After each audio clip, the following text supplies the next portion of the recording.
السلام علیکم محترم ناظرین۔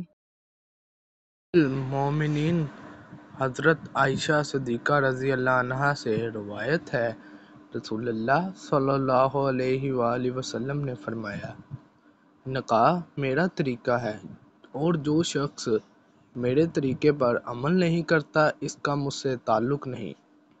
شادیاں کیا کرو کیونکہ میں تمہاری کثرت کی بنا پر دوسری امتوں پر فخر کروں گا۔ جو مالی طور پر استطاعت رکھتا ہو وہ ضرور نکاح کرے، اور جسے رشتہ نہ ملے وہ روزے رکھا کرے، کیونکہ روزہ خواہش کو کچل دیتا ہے۔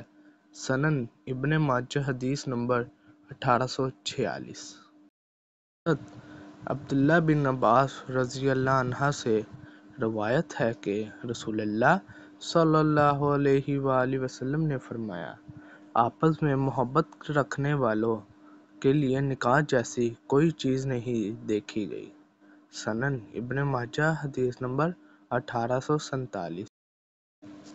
حضرت معاویہ ابن حیدہ رضی اللہ عنہ سے روایت کرتے ہیں، انہوں نے فرمایا، ایک آدمی نے نبی صلی اللہ علیہ وآلہ وسلم سے سوال کیا، خاوند پر عورت کا کیا حق ہے؟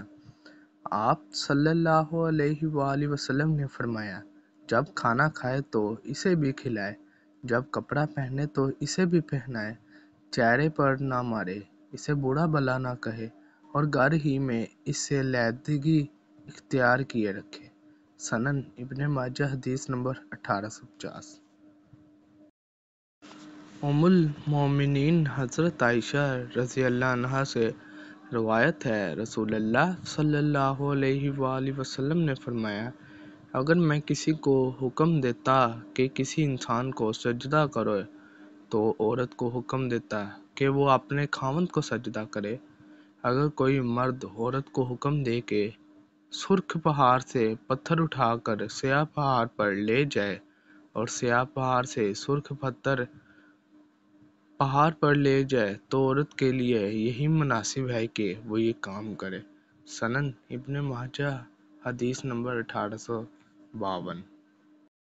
ویڈیو اچھی لگی ہو تو چینل کو سبسکرائب، ویڈیو کو لائک اور شیئر ضرور کیجیے کہ ہمیشہ سلامت رہیں۔ شکریہ۔